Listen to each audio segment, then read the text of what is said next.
Thank you very much. I note that we are once again streaming on YouTube and the recording is still ongoing, so I'm happy for us to reconvene the meeting.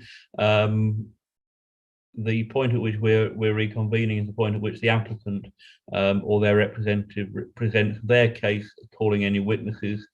So I shall invite Mrs. Gilead or Mrs. Piera to present their case, please. Thank you, Chair. I'll be presenting the body of it, and then obviously if Mrs. Pereira wants to say anything, she can come in then. Thanks for the opportunity to come in front of the committee to have this heard. The review hearing that is in the papers was some 11 months ago, and my client accepted that. She didn't appeal the decision and has thought long and hard before making another application to the council for a premises licence. She actually contacted myself, we started working together, and those books that you've had time to look at now, that was kind of a result of what was obviously needed to be done there. There was training needed to be done. So what we did was we introduced the workbook in both English and in Portuguese, which is her mother tongue, to enable her to make sure there's no ambiguity there, make sure it was full understanding there. And then introduced the due diligence book, which is obviously on that email as well. The due diligence book, again, is in both languages. It gives her a full comprehension of what her responsibilities are, and it kind of covers everything that was amiss the last time, because there was things that were amiss.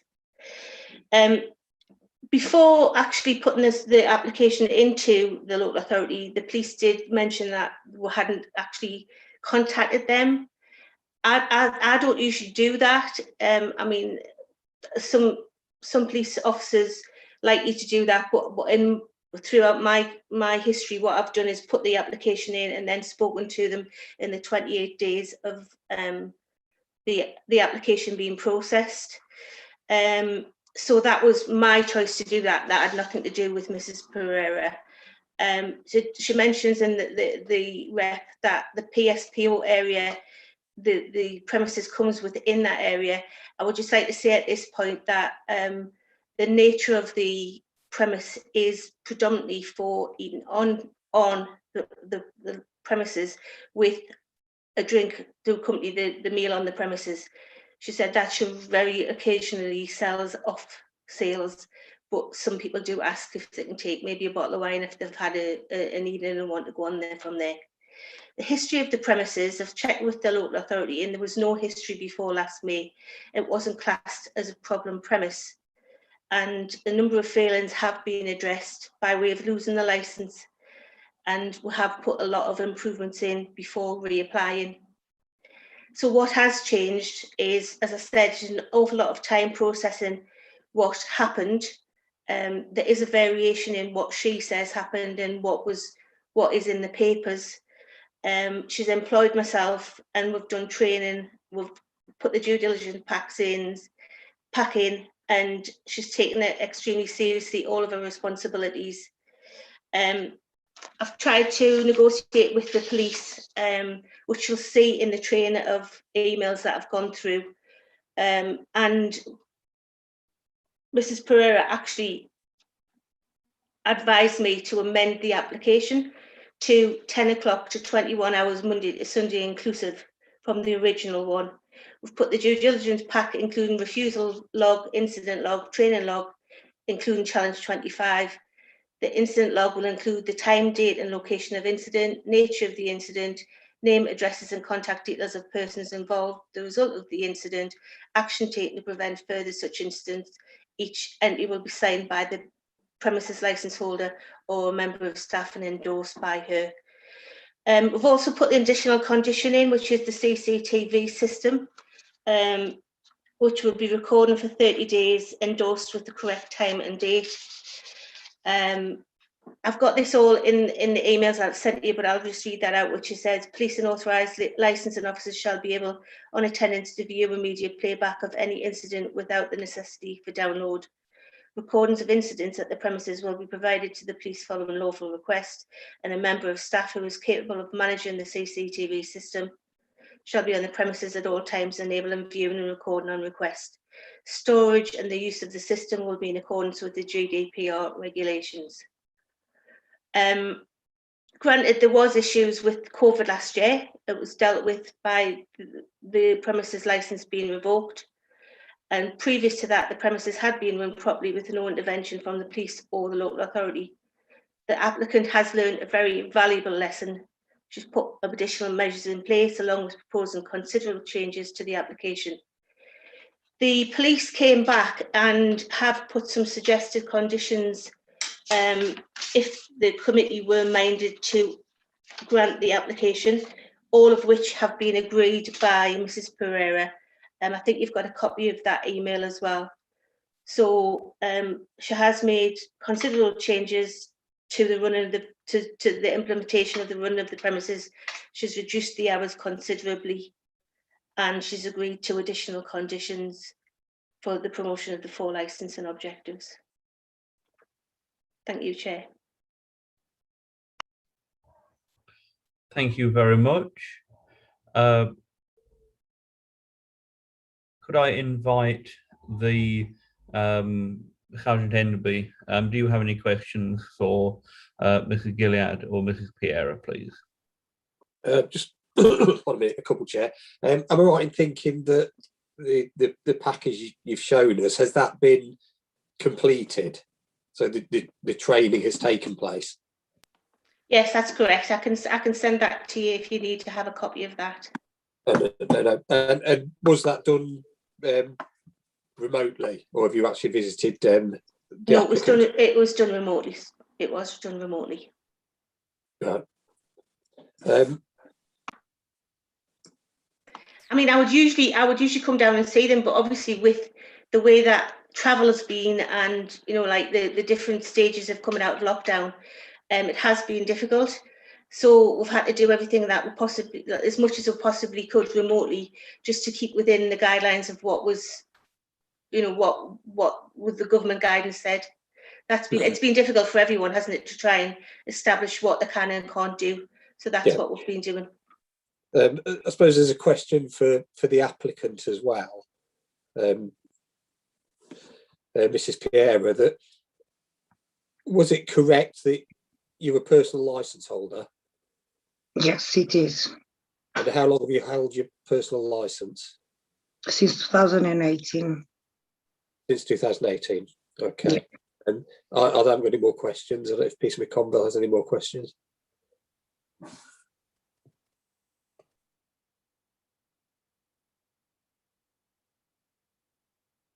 Thank you, Sergeant Enderby. PC McConville.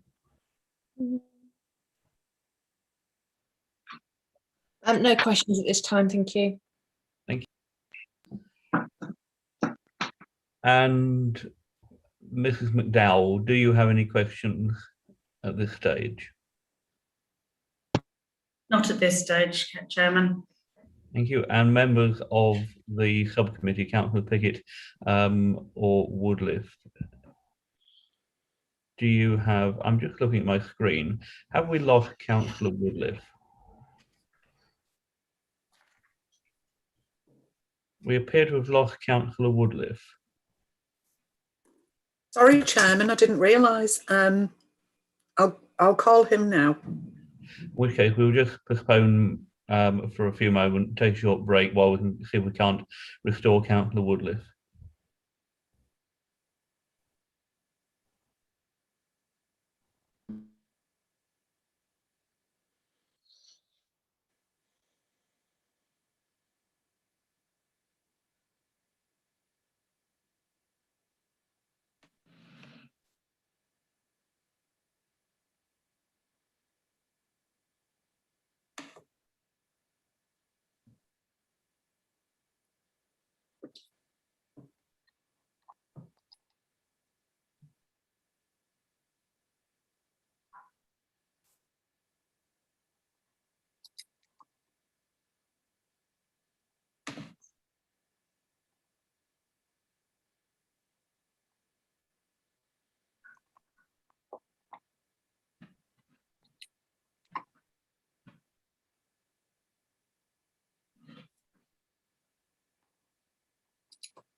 Yeah,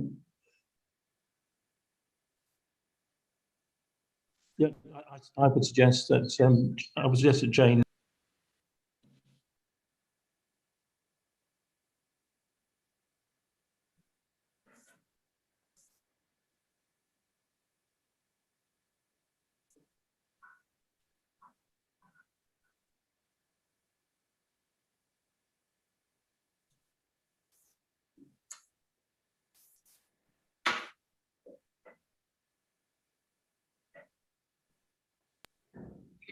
Right, okay. I'm back in somewhere.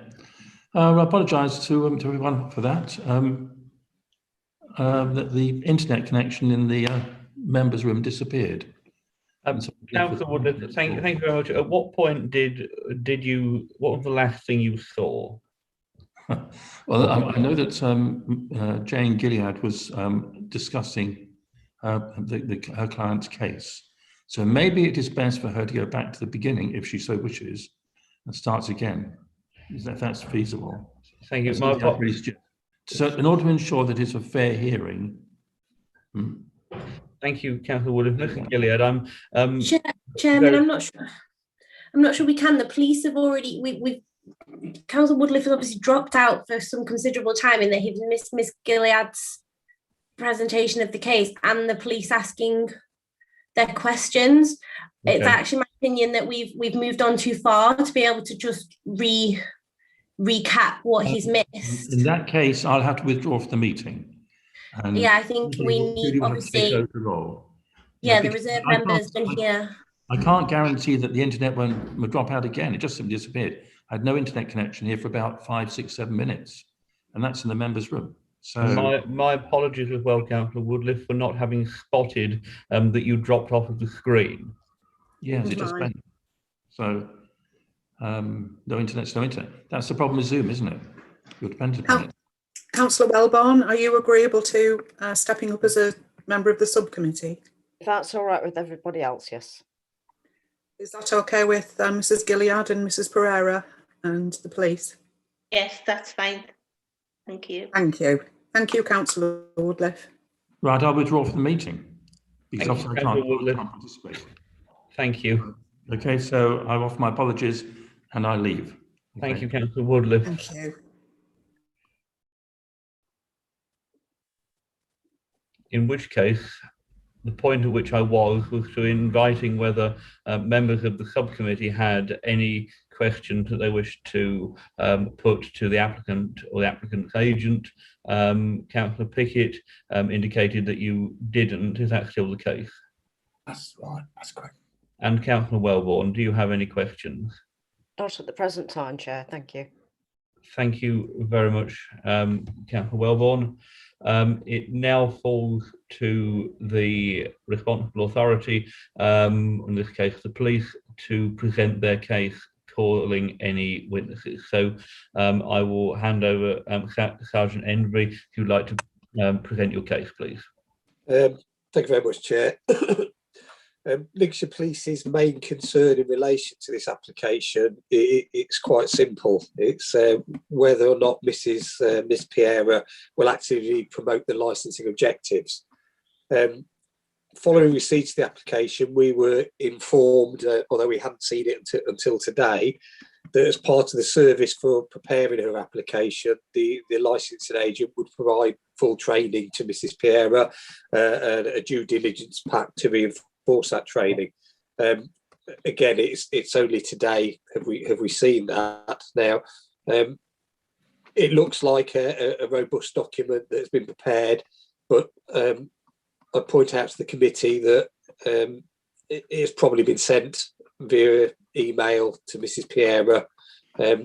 Tools like that are good tools if they are used correctly. It's quite hard to, having only seen it within the last sort of half hour, to question Mrs. Pereira's knowledge in relation to what training has been taken. Had I had the opportunity maybe to see it for a little bit longer, we could have asked some more questions in relation to it, but we will take it as seen, I suppose, that has been implemented in some way.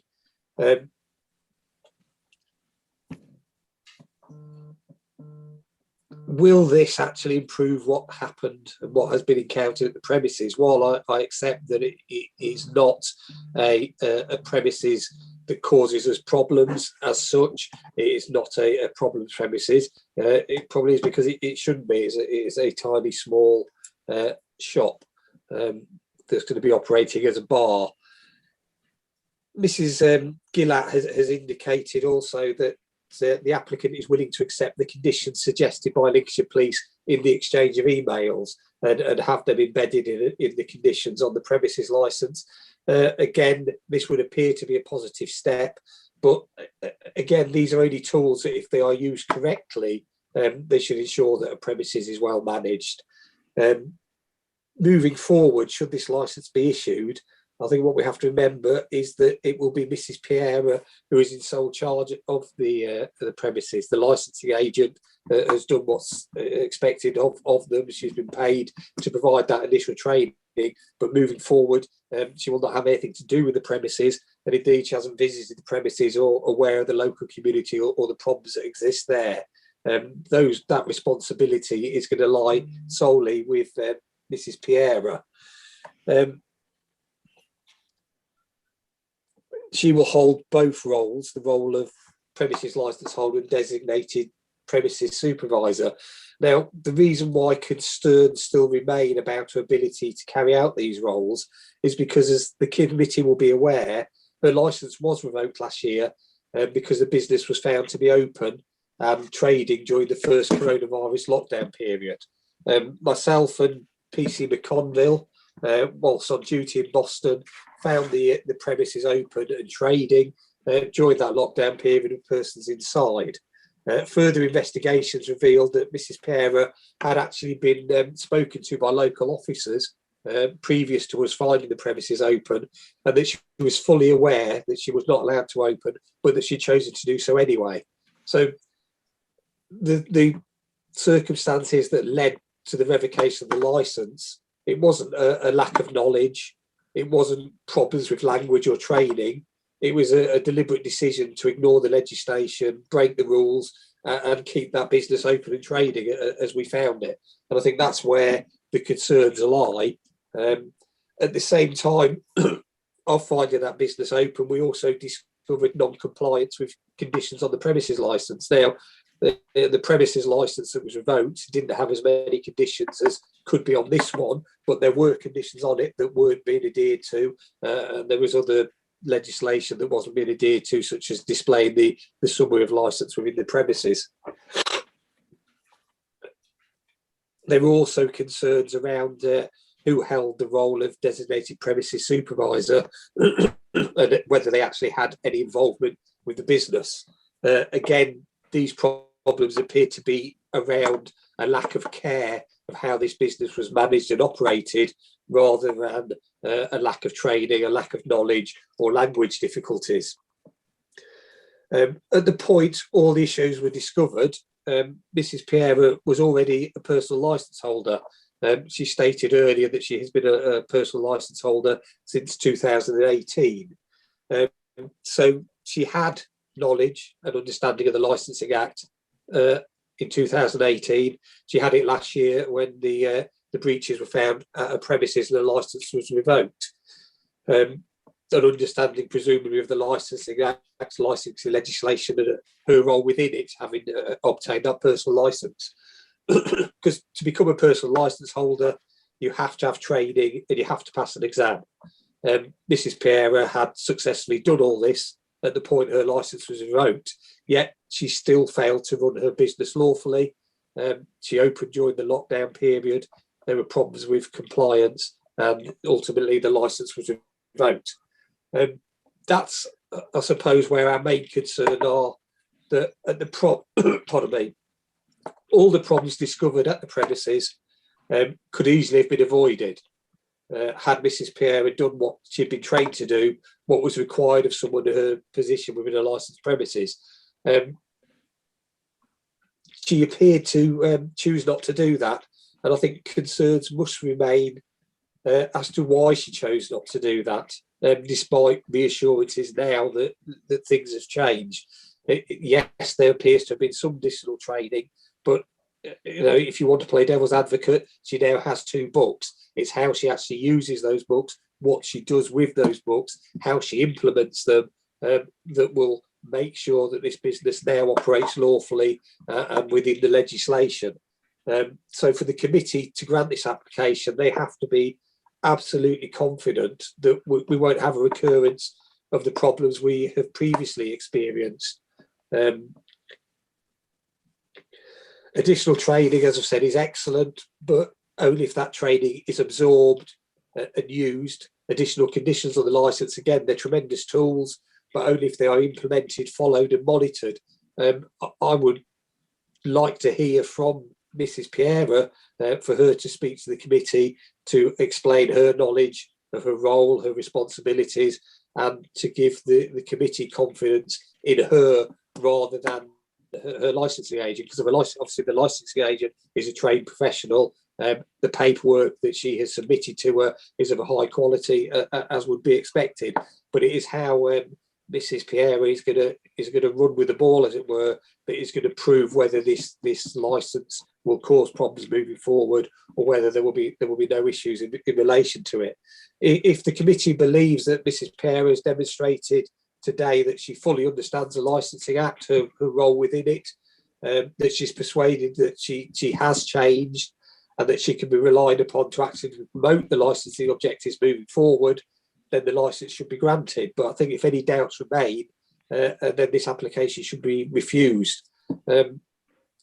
Again, it's up obviously to the applicant herself, but she hasn't spoken to the committee. She hasn't explained how she's made those changes, and I think it would be a good opportunity for her to maybe speak to the committee to give them the confidence that those changes have actually happened, rather than we've just received an email with the due diligence package on. That's Lincolnshire Police's case, really, Chair. Thank you. Thank you very much. I will invite Mr. Gilead or Ms. Piera, if you have any questions for the police, please. Well, it's not the question, but I would just like to say something, because the police officer just said I was not allowed to be open. Back then, when we did the cafe, I was allowed to open as a takeaway coffee, and that's exactly what you saw. Yeah, it was people inside getting the drinks. Ms. Pereira, this moment in time, it's just questions to the police. You will have an opportunity to address. Okay. Sorry. That's fine, don't worry. But yeah, at the minute, it's just, do you have any questions on what, like, questions that you need answering by the police? No, thank you. Thank you. And do members of the subcommittee have any questions for the police? No, I haven't, Chairman. Thank you. And Councillor Wellborn? Not at the present time, thank you, Chair. Thank you. And Mrs. McDowell, do you have any questions? Not at present, thank you, Chairman. Thank you. And in the light of what has been discussed, the applicant is now asked whether they wish to amend their application. Chairman, it might be appropriate just at this moment. Obviously, Lincolnshire Police have expressed a desire that perhaps the applicant addresses members of the committee directly. So perhaps, obviously, I appreciate Ms. Gilead's probably got something prepared in respect of, this section, but perhaps before we hear from Ms. Gilead, Ms. Pereira might want to say whatever it was she was just about to say before I stopped her, and also looks to speak to members along the lines of how the police sort of requested as well. Thank you. I'm very happy for you to carry on, Mrs. Piera, at this point. Oh, sorry. Thank you. Yeah, well, I just, in response to what the police officer said, yes, I've been using my paperwork to study, and if you let me get out of the camera for a few seconds, I can get you my study book, I can get you my notes, just to show I really been working really hard on that. If that's something that's in very easy reach, I'm happy for you to do that. Yes, sure. It's just next piece of furniture. Thank you.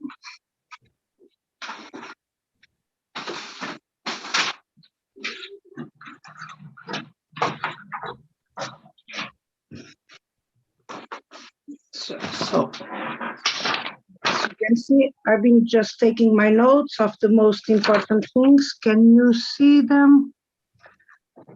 I have here, I have all the mock tests done. It's a lot of pages, I'm sorry, but I'm just gonna try to grab one or two. As you can see, just a random page. The answers, sorry, I'm just trying to show that. The answers are marked by myself, all the tests. Oh, you want me to show you what more? I can try to find different tests. I think that's demonstrating your point. Thank you. I've really been trying really hard to make sure I understand all and try to make sure I get notes of the most important points. And like Mrs. Gelliard just said, I update my CCTV system. Well, I've been taking this very, very serious. Otherwise, I wouldn't even think to apply again. Mrs. Pereira, if I might interject, Chairman, and perhaps you could explain to the committee members what you consider to be the most important points from your, what have you learned? Show them that you can run a premises. What have you learned? Sorry, can you say again? I just thought it might be helpful in putting forward your case. You say you've been making notes of the important points. What have you learned? What are the important points? Like, what is it that you will use when running your premises if your license were granted today? Well, make sure I really follow the four objectives of the license, which is really important. So I did train myself. My husband works with me here and often on the premises. I give him some stuff, some study sheets for him to do as well. Well, I try to reduce the number of hours in the premises to make sure, well, that's less probability of something going wrong. Well, I did try my best. I'm not really sure what else you want me to tell you, but I understand the measures of alcohol. I try my best really, really, really to understand all the rules about selling alcohol, the Challenge 25. I download some more information about that. And I'm very comfortable answering all the questions on the mock test, which I think it's some helpful information, which if I have any doubts on the future, I always can go back to my books and make sure I'm following all the rules right. I make 2 prints of the book, make sure I have one with my home address and another on the premises. I download as well the forms for the refusal sales, understand exactly what I need to write down every time something goes wrong, and just if I need, I will ask for help. I have no problems in ask for help if I feel I need to. If I could just ask just pick up on one query there. You mentioned the CCTV system. Is this something that you have already replaced, or is this something that you're intending to replace? Well, I have CCTV in place. I just will update the way to record in a disk, because at the moment it's recorded on the box for 30 days. So after 30 days, every day just gone, one day it's missing. But if you think will help, I will try to find a new system just to record and keep it on a disk if you think it's going to make any better. Otherwise, it's always recorded on the box for 30 days. But I'm ready to update that if it's needed. Thank you very much. Thank you. That's clarification I was looking for. So it's now falls to the police to summarise their case. If you'd like to do that, please. Chairman, first of all, we just need confirmation from Mrs. Pereira or Mrs. Gilead actually what application it is you're determining, Chairman. Apologies, because we sort of jumbled up the order. We never actually got confirmation from them whether they're making an official amendment to their application, and if so, what that official amendment is, Chairman. Thank you. Thanks, Chair. Yes, there is an amendment. The amendment is 10 a.m. to 2100 hours, Monday to Sunday inclusive. And the conditions that are set out that have been agreed in writing on the stream of emails that has been forwarded to yourself. So there's a number of agreed conditions with the police officer. Thank you. Can I, sorry, clarify, Ms. Gillard, is that opening hours and on and off sales, or is it different opening hours? No, it's completely, it covers the whole thing, yeah. 10 So a.m. opening 10 hours a.m. and Oh, sales. can I just clarify that with Mrs. Pereira, please? That is so that's alcohol sale hours. I'm not sure whether she wants the opening hours to be a little bit earlier. I would like to have the same opening and close times, but to sell the alcohol reduced to that time. So the opening is as in the paperwork. Well, I don't mind to adjust the closing time, but I would like to keep the same opening time. I'm more than happy to adjust as well the closing time. I would just really like to keep hours of operation would be 6 a.m. until 11 p.m. But times for the sale of alcohol would be 10 a.m. until 9 p.m. Now, opening time at 5, which is what is now on my license, and closing time at the moment, it's 11 o'clock in the night time. I'm more than happy to reduce that to 9 o'clock, to 21 o'clock. So opening Monday to Sunday, 5 a.m., closing Monday to Sunday, 9 p.m. Alcohol sales on and off would be from 10 a.m. until 9 p.m. Monday to Sunday. Yes. Yes, that's correct. Thank you.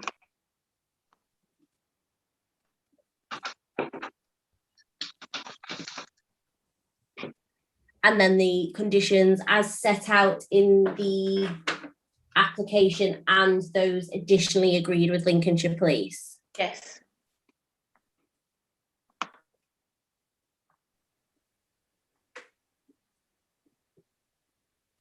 Okay, apologies, Chairman. I just wanted to make sure that was correct. No, that's fine. Thank you very much. Mr. McDowell, you've got your hand up. Yes, I think the conditions that were agreed with Lincolnshire Police have perhaps dropped off that email thread. It was appended as an attachment to it. I'm happy to forward that on because there's quite a few conditions that are agreed to in that I was going to say document. I think it's dropped off that list. Yes, no, please. I can forward that. Shall I forward it to legal, democratic, and elected members that are sitting on the panel? That would probably be helpful. Yeah, I shall do that. Thank you.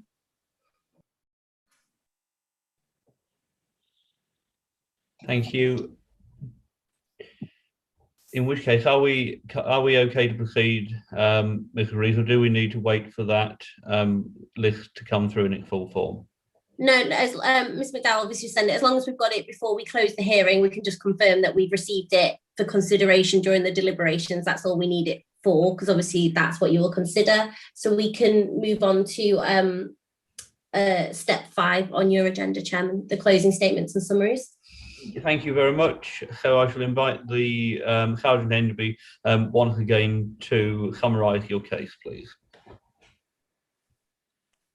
Thank you, Chair. Pardon me. Again, I would just ask you to look at the history of the applicant and the robustness of the training package that has been in place, and whether or not she does have the ability to maintain the package moving forward and to promote the licensing objectives. Thank you, Chair.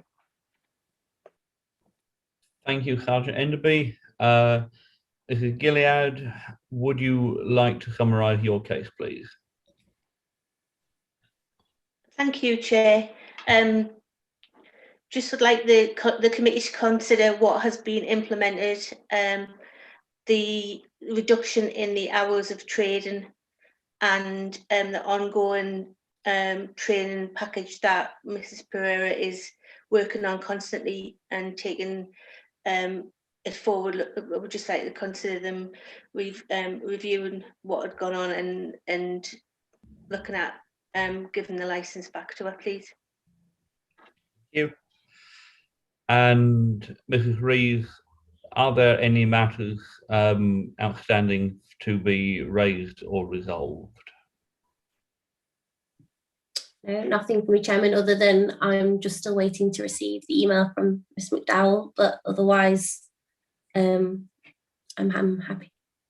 Thank you. In which case, I'm happy to pause for a couple of minutes just to make sure that we receive that email while we're still in session and before we retire.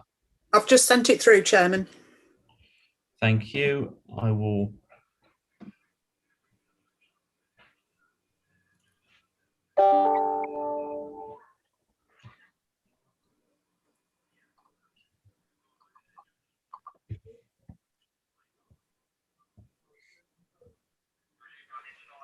I've only sent it to Martha. Thank you. I forwarded it to everybody else, so you should all have a copy now. I was going to say, I think members should have it, because obviously they are the ones deliberating whether those conditions are acceptable. But I still haven't received it yet. I'm just refreshing. Is it quite a large attachment? Oh, okay.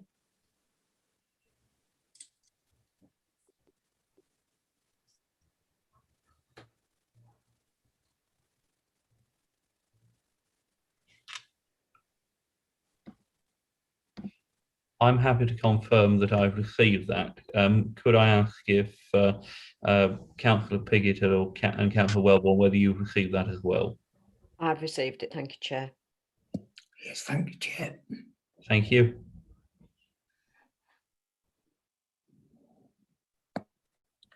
I've just resent it, Chairman. Thank you. Chairman, if all members have got it, then obviously that's the priority. So obviously mine will filter through at some point. So I'm happy for us to continue. I can obviously pick this up, obviously with yourselves in deliberation. I don't necessarily need the copy in front of me. Let's not hold things up on my part. Thank you.